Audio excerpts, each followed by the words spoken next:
Buenos días, sus señorías, mi nombre es Fortunata y Jacinta y aquí da comienzo este segundo capítulo dedicado a la cuestión religiosa en el curso de la historia política de México.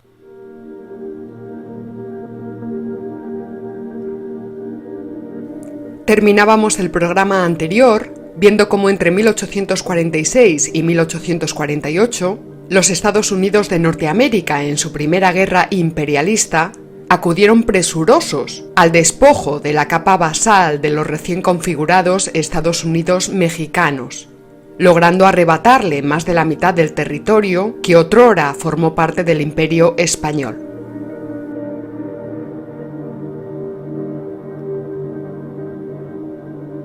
En el capítulo de hoy analizaremos el difícil proceso de consolidación del Estado liberal en México, que después de la guerra contra Estados Unidos tuvo que superar una guerra civil y también un segundo intento de invasión, esta vez por parte de los franceses, y una invasión auspiciada por la derecha primaria. Vamos a intentar comprender toda esta situación. Y también veremos la intensa dialéctica que dicho proceso desató frente a la Iglesia Católica, claro. Como ya adelanté en el capítulo anterior, para la elaboración de estos vídeos tan difíciles, pues cuento con la ayuda inestimable de Axel Juárez Rivero. Y antes de entrar en el núcleo duro de la exposición, permítanme que les recomiende esta lección magistral que Axel Juárez impartió en abril de 2019 en la sede de la Fundación Gustavo Bueno en Oviedo. La exposición llevaba por título Las izquierdas en México, del grito de independencia a López Obrador. Y como podrá comprobar cualquiera que entre a ver esta conferencia, pues se trata de un ejercicio de análisis materialista realmente instructivo y clarificador, muy accesible, por cierto, a un público no especializado. Y es que el autor va aplicando paso a paso muchos de los criterios de definición y de clasificación de la teoría del Estado enunciada por el filósofo español Gustavo Bueno. ¿Cuáles son, por ejemplo, las distintas generaciones de izquierdas y las diferentes modulaciones de la derecha? ¿Cuál es la estructura del Estado y cuáles son las capas y las ramas del poder? ¿O por qué no se puede ni siquiera empezar a hablar de historia sin contar con una teoría rigurosa del Estado?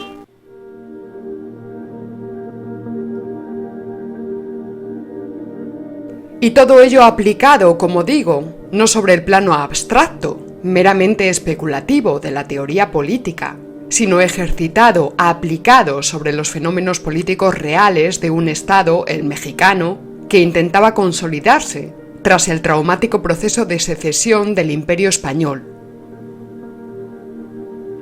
Muy necesaria esta lección de Axel Juárez, por cierto, porque él aborda con mucha precisión un periodo que yo he dejado fuera en esta serie, la etapa previa a la proclamación de independencia en 1821, que comprende a las figuras iniciadoras del proceso, como el cura Hidalgo, Morelos, Fray Servando Teresa de Mier, etc.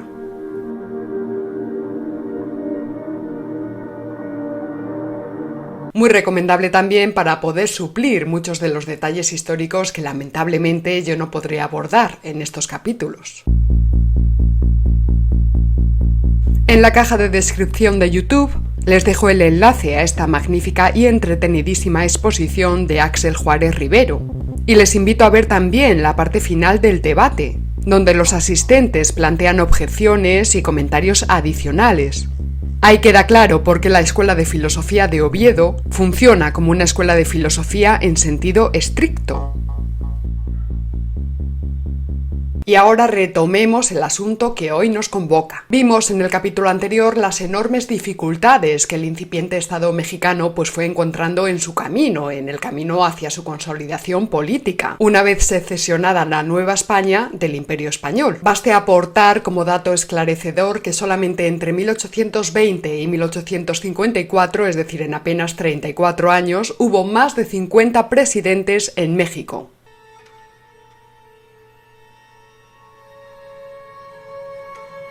También en el Forja anterior dibujamos de forma general las intensas dialécticas que se fueron desarrollando entre los grupos de la derecha primaria, defensores del antiguo régimen, y los grupos conformados ideológicamente dentro del liberalismo, y que ninguna de estas corrientes eran bloques estáticos, perfectamente definidos, sino que conformaban movimientos muy heterogéneos. La derecha en general era prohispánica y prohispanoamericana, mientras que en el liberalismo confluirían las tendencias de Cádiz en conjugación con las tradiciones anglo-yanquis, como el federalismo, el anticatolicismo y un racismo exacerbados. Pero mucho ojo, porque en México también se dio un liberalismo nacionalista, patriótico, alejado del anticlericalismo y también distanciado de esta filia anglo-norteamericana. Este liberalismo nacionalista es la vertiente por la que finalmente se decantaría Benito Juárez, tras las guerras de invasión imperialistas que dejaron al borde de la ruina al Estado mexicano. Y ya vimos la semana pasada que las potencias extranjeras inmediatamente se abalanzaron sobre los despojos de la monarquía hispánica. Así, en 1838, ya encontramos una primera invasión francesa del puerto de Veracruz. Habrá un segundo intento en 1862. Y como decimos, en 1846, Estados Unidos declaró su guerra imperialista contra México. Una guerra de conquista donde el ejército defensor, el mexicano, no fue capaz de ganar ni una sola batalla, y que dejó al incipiente Estado mexicano en una situación de debilidad extraordinaria.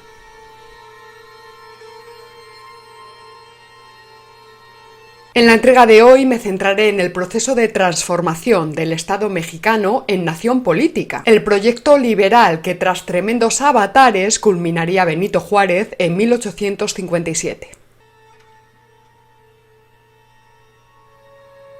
Y en este punto conviene subrayar lo antes dicho. Tras la guerra contra Estados Unidos, el liberalismo en México comienza a presentar más matices, y frente a la línea abiertamente filo-norteamericana, comienza a forjarse un liberalismo patriótico. Es decir, un liberalismo que trata de enfatizar la defensa de la soberanía para llevar adelante el proyecto de olización social y forjar así el Estado nacional, el Estado-nación.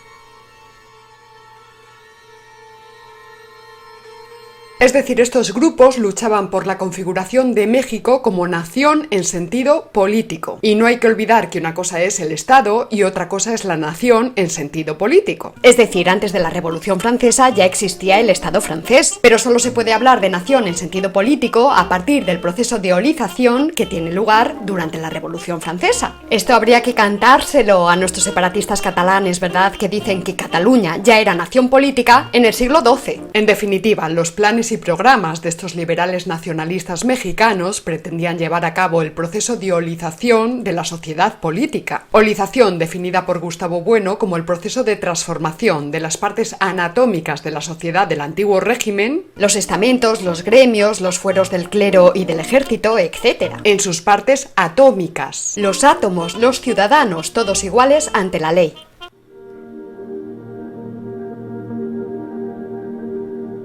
Y en este contexto, los liberales advierten que un paso indispensable para la formación de la nación política es precisamente lograr la separación entre Iglesia y Estado. Esto es, limitar las potestades respectivas de cada entramado institucional, para hacer posible ese proceso de olización. Por supuesto, ya sabemos, ya hemos comentado en más de una ocasión que el ideario liberal apareció oportunamente acompañado de una ideología fuertemente anticlerical, que interpretaba el catolicismo como el causante de todo el retraso económico e industrial y también del estado de postración moral de la población. También me gustaría remitir en este punto al capítulo 86, Persecución religiosa en México, donde adelantaba que uno de los 4 pilares fundamentales en los que se asentaba el problema religioso en México era precisamente la masonería, siempre en actitud hostil hacia la Iglesia, y que ya desde 1823 venía trabajando en México a nivel político, adquiriendo un verdadero poder de decisión y de promoción sobre sus afiliados.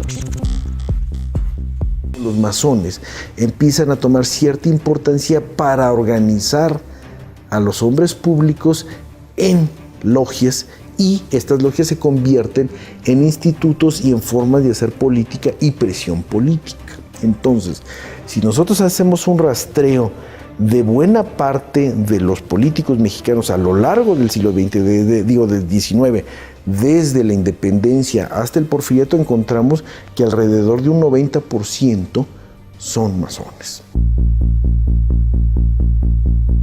Desde esta perspectiva, un grupo de liberales encabezados por Melchor Ocampo y por los hermanos Miguel y Sebastián Lerdo de Tejada defendieron que una forma de contener la influencia de la Iglesia Católica era fomentando la introducción de iglesias protestantes en México. Trataban así de romper el monopolio de la fe que tenía el catolicismo y también de difundir pues una doctrina que en su opinión, según ellos, ¿verdad?, pues fomentaría la alfabetización y también la tendencia al trabajo. Porque claro, bien es sabido por todos que los católicos no daban ni damos un palo al agua, claro, y somos todos unos vagos, y entonces eso me lo ha llegado a mí a decir una alemana en la carita. Calcularon, por otro lado, que las coordenadas protestantes se acoplarían mejor a los planes de desarrollo de una economía capitalista.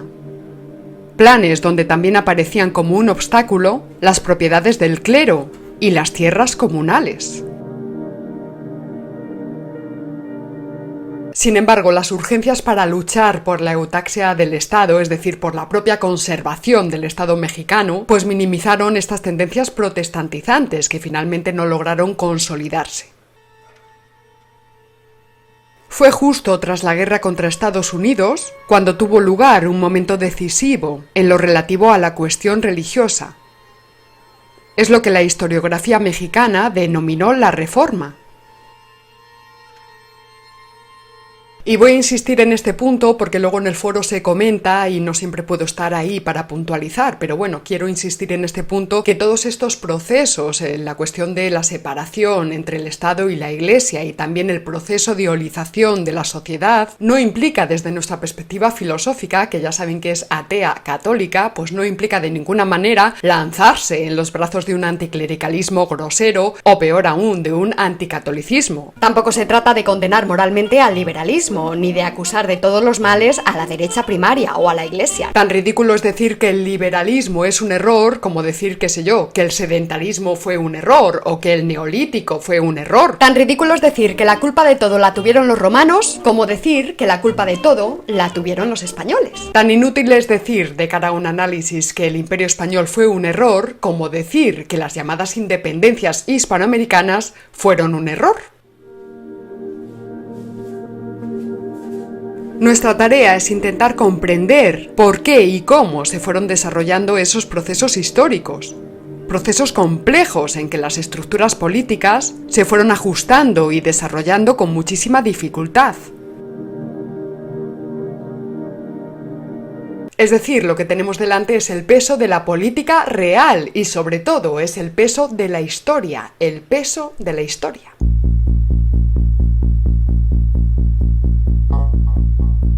Por no detenerme en demasiados detalles históricos y para poder avanzar, diré que en 1853, un grupo de la derecha primaria, encabezado por el gran Lucas Alamán y por el sacerdote Francisco Javier Miranda, invitó al general Antonio López de Santa Anna a regresar a México para ocupar otra vez la presidencia. Conviene señalar que Santa Anna había sido el comandante en jefe del ejército mexicano durante la invasión estadounidense.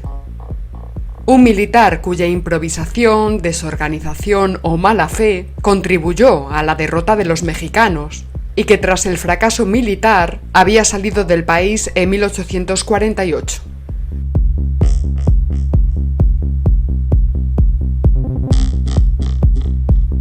Señala Axel Juárez que Santa Anna, a pesar de sus malas dotes políticas y militares, pues era un personaje de una enorme influencia y popularidad, y que a lo largo de esos años fue requerido tanto por grupos de derecha como de izquierda, pues todos veían en él un posible elemento de cohesión social. De suerte que en ese momento de inestabilidad política, la derecha primaria confía en que Santa Anna podría ser controlable por un conjunto de ministros eficaz. Lo llama y en 1853 Santa Anna acepta ocupar la presidencia de México. No hay que perder de vista, insisto, el momento de extrema fragilidad que atraviesa México después de la guerra contra Estados Unidos. Las amenazas secesionistas de algunos de sus estados. Varios buscaron incluso anexionarse a los Estados Unidos. La ruina económica, la debilidad de sus instituciones, es decir, de la capa conjuntiva, y las propias luchas intestinas, etc. No es de extrañar que en estas circunstancias distáxicas la derecha primaria buscara fórmulas contundentes para conseguir un poco de orden, para conseguir la propia pervivencia del Estado, la eutaxia, definida por Gustavo Bueno, ya lo he explicado en alguna ocasión, como la conservación del Estado a lo largo del tiempo.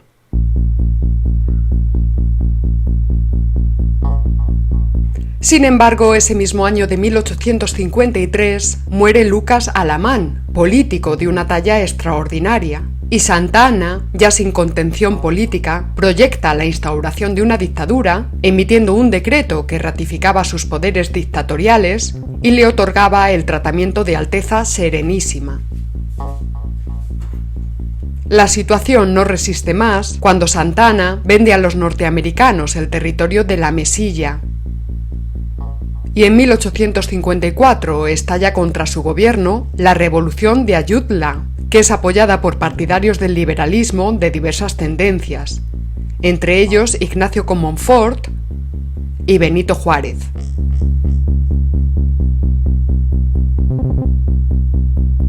Ante el inminente triunfo de los liberales, Santa Anna abandonó la presidencia de México en 1855. Y es justo en el periodo de gobiernos provisionales que se abre entonces cuando se decretan un conjunto de normas jurídicas tendentes a consumar la separación entre el Estado mexicano y la Iglesia. La primera de ellas fue conocida como Ley Juárez, por ser este el apellido de su autor, Benito Juárez, que durante ese año de 1855 ejerció como ministro de Justicia e Instrucción Pública. Esta ley estipulaba la eliminación de los fueros eclesiástico y militar y declaraba a todos los mexicanos como ciudadanos iguales ante la ley. Al año siguiente, ya bajo el gobierno de Ignacio Comonfort, el ministro de Hacienda, Miguel Lerdo de Tejada, firmaba la desamortización de todas las fincas rústicas y urbanas en propiedad de las corporaciones eclesiásticas. Asimismo, obligaba a vender aquellas tierras que el propietario no pudiera administrar. En 1857 se promulga la Constitución Federal de los Estados Unidos Mexicanos, donde se afirma que la soberanía reside en la nación, no ya en el imperio, ni en el rey, ni cosa parecida, en la nación. Gracias principalmente a la prudencia de los liberales moderados, que intentaban evitar una guerra civil, se omitió inscribir textualmente la libertad de cultos, aunque eso sí, se suprimió cualquier referencia a una religión oficial. De facto, el Estado mexicano se encontró sin confesionalidad alguna.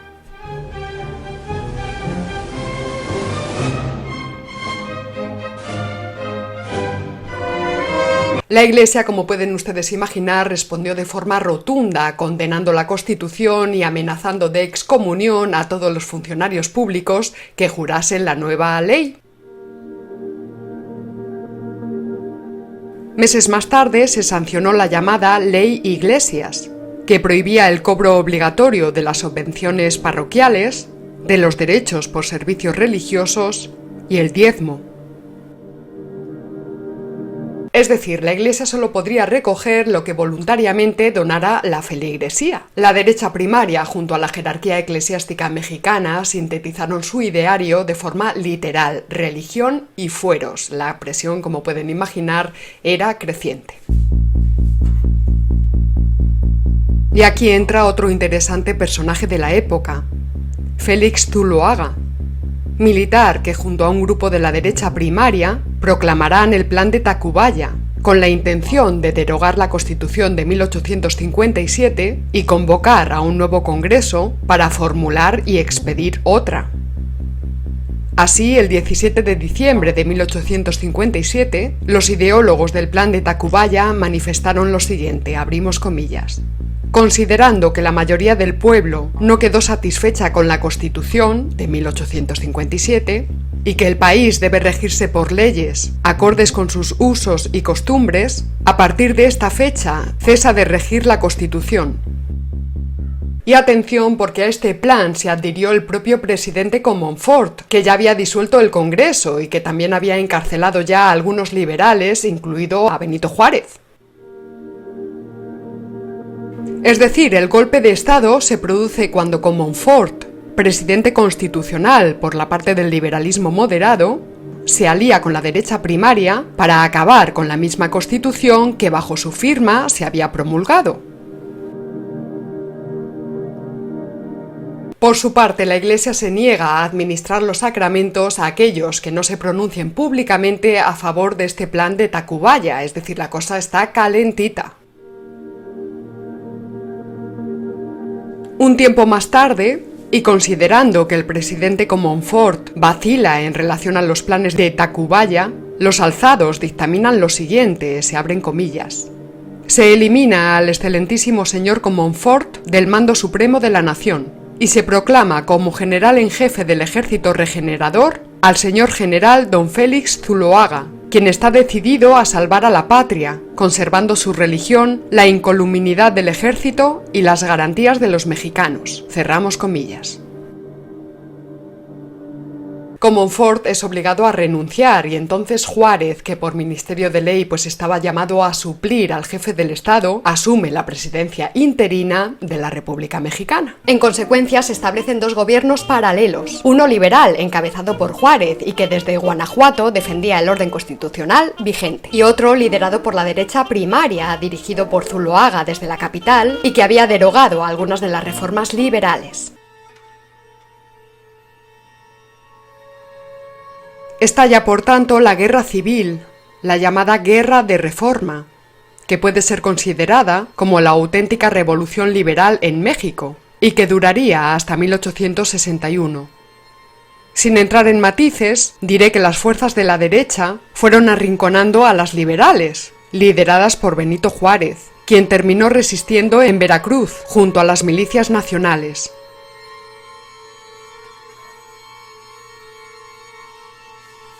Será allí donde Juárez aseste la estocada definitiva al antiguo régimen, promulgando en 1859 las famosas leyes de reforma, que contemplarán el decreto de separación formal entre el poder público y cualquier tipo de iglesia.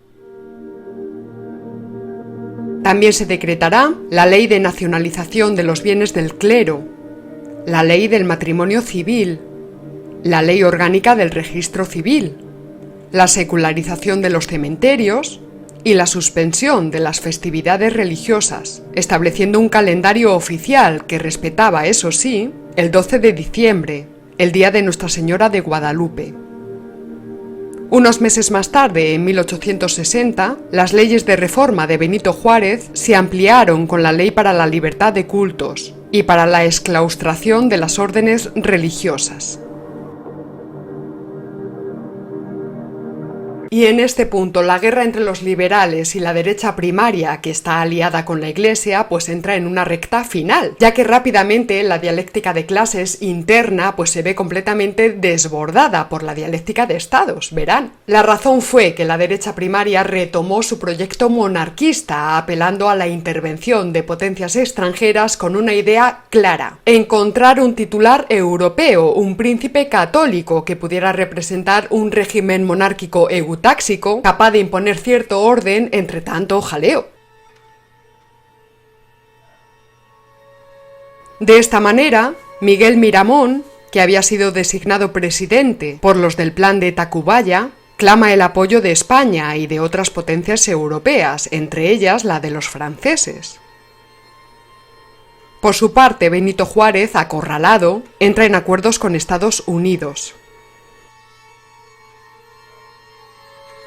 Se desenvuelve aquí uno de los episodios más significativos de la historia de la diplomacia mexicana. A cambio de apoyo económico y militar, Juárez es presionado por los norteamericanos para vender territorio. Ante la negativa de Juárez, los estadounidenses intentan derrocarlo y posicionar en su lugar a un liberal de la línea típica filo-norteamericana, el ministro Miguel Lerdo de Tejada, quien llega a pensar incluso en la completa anexión de México a los Estados Unidos. Lamentablemente no puedo detenerme en todos los detalles, así que insisto en recomendarles la conferencia de Axel Juárez para suplir estas carencias. Simplemente diré que en respuesta al llamamiento que había hecho la derecha primaria a las potencias europeas, México deberá enfrentar su segunda guerra de conquista en un lapso de tiempo menor de 20 años. Recordemos que el imperialismo francés hacía ya tiempo que venía perfilando la invasión en México, y Napoleón III no desaprovechará la ocasión para intentar colocar a su candidato, Maximiliano de Habsburgo-Lorena, al frente del Segundo Imperio Mexicano. En este punto, Juárez apela al esfuerzo patriótico para la defensa de la nación, pero en 1863 el estado de Napoleón III, el estado francés, entra en la Ciudad de México con su ejército. Paradójicamente, la llegada de Maximiliano I a México en 1864 representó un revés para la Iglesia, pues el nuevo emperador se acercaba a las tendencias del monarquismo liberal constitucional. Así ratificó algunas de las leyes de reforma, detuvo la nacionalización de los bienes eclesiásticos, pero no anuló las que ya había realizado Juárez. Asimismo, restauró al catolicismo como religión oficial, pero reconoció el mismísimo principio de la libertad de culto, aun mediando concordato con Pío IX.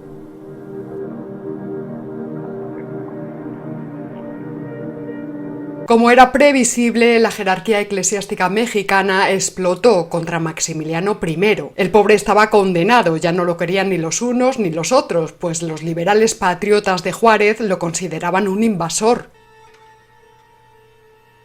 3 años más tarde, de hecho, en 1867, las fuerzas patrióticas de Benito Juárez lograron sitiar los últimos despojos del ejército francés en Querétaro, fusilando al efímero emperador Maximiliano I. El triunfo de Juárez, de la República y del Partido Liberal podría haberse traducido fácilmente en el completo acoso del Estado hacia la Iglesia, pero no fue así.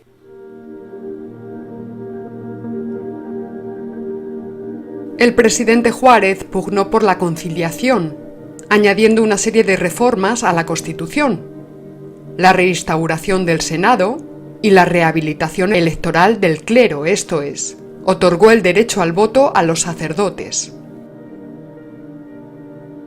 Pero resulta que el Congreso, dominado en ese momento por liberales dogmáticos y fanáticos, no reconoció las intenciones de Juárez de reformar la Constitución. Fíjense ustedes cómo estaban las cosas de complicadas.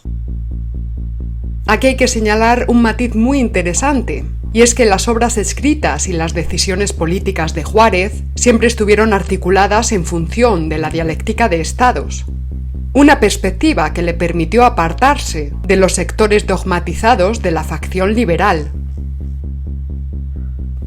En este punto es interesante ponderar una vez más las decisiones que Juárez tomó en 1865, acorralado el Ejército Nacional por las tropas francesas. Verán ustedes, en ese momento decisivo, Juárez vuelve a recibir otro ofrecimiento por parte de los abolicionistas yanquis para vender parte del territorio mexicano a los Estados Unidos, a cambio otra vez de apoyo militar y económico. Como ven ustedes, las pretensiones yanquis de seguir desgarrando el suelo mexicano ni cesaron ni han cesado todavía.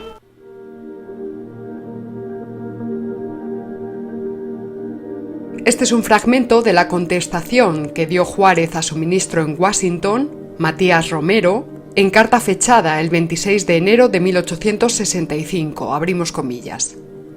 La idea que tienen algunos, según me dice usted, de que ofrezcamos parte del territorio nacional para obtener el auxilio indicado, es no solo antinacional, sino perjudicial a nuestra causa.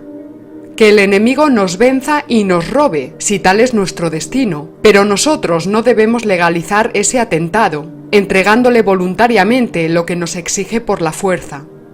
Si la Francia, los Estados Unidos o cualquier otra nación se apodera de algún punto de nuestro territorio y por nuestra debilidad no podemos arrojarlo de él, dejemos siquiera vivo nuestro derecho para que las generaciones que nos sucedan lo recobren.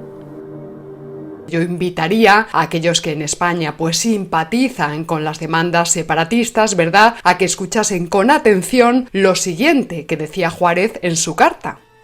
Malo sería dejarnos desarmar por una fuerza superior, pero sería pésimo desarmar a nuestros hijos, privándolos de un buen derecho, que más valientes, más patriotas y sufridos que nosotros lo harían valer y sabrían reivindicarlo algún día. Lamentablemente, la izquierda indefinida en España lleva décadas desarmando ideológicamente a nuestros hijos, privándoles precisamente de ese derecho, del derecho a la defensa de la patria, a la defensa de la tierra de los padres. Es en el marco de esta concepción nacionalista y patriótica en que se inserta precisamente la política juarista respecto a la Iglesia, una vez aniquilado el imperio de Maximiliano I. Es la conciliación nacional, la estabilización de la sociedad, la consolidación del Estado interna y externamente, la eutaxia, en una palabra. De ahí el cese de hostilidades con la Iglesia a partir de 1867, la moderación de las leyes de reforma y la rehabilitación de los eclesiásticos para votar. Asimismo, Juárez intervino para que de las congregaciones exclaustradas, las Hermanas de la Caridad de San Vicente de Paúl fueran respetadas. Por otro lado, en 1870 decretó una amnistía general para los colaboracionistas del imperio y también dejó a disposición de las autoridades locales las reglamentaciones sobre el culto público. También las recientes guerras imperialistas obligan a reorientar los planes iniciales con respecto al protestantismo. Tras la Guerra de Reforma, se aparca la idea de introducir agentes norteamericanos y se apuesta por la formación de una iglesia nacional, la Sociedad Católica Apostólica Mexicana, una iglesia nacional que pudiera romper los vínculos con Roma y que fuera capaz también de disolver ciertas creencias y ceremonias.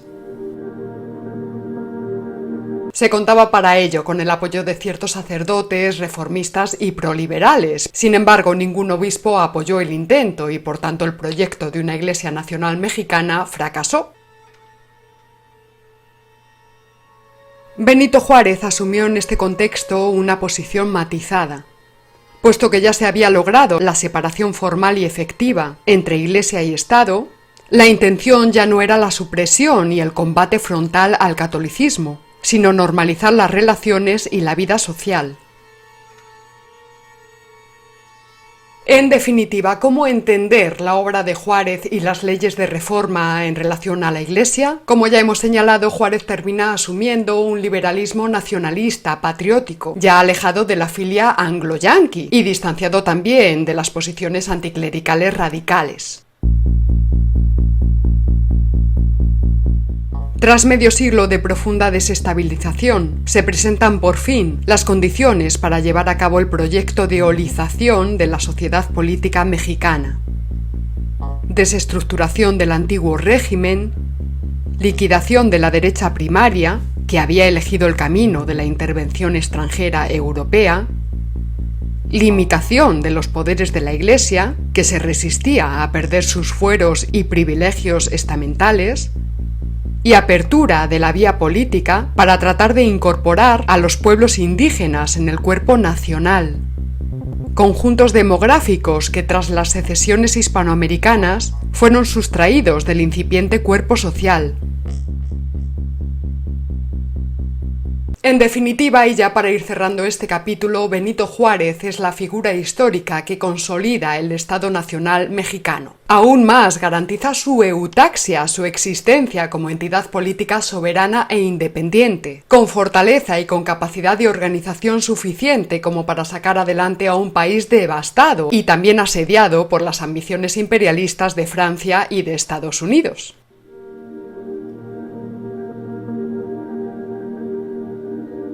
Sin embargo, Benito Juárez no era el Partido Liberal, y a su muerte continuaron las tendencias anglófilas y de abierto estímulo a la penetración protestante en México.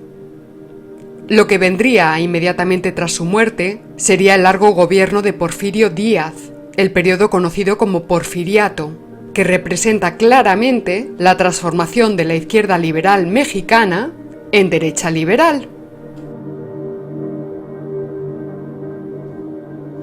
Pero ya iremos desgranando estos asuntos tan jugosos en próximas entregas. De momento doy por zanjado este capítulo. Agradezco como siempre su apoyo a todos los pequeños mecenas de este canal. No olvidéis darle a la campanita, comprobad bien lo de las notificaciones, la suscripción, etc. Nos vemos en el próximo capítulo y recuerda, si no conoces al enemigo ni a ti mismo, perderás cada batalla. ¡Hasta luego!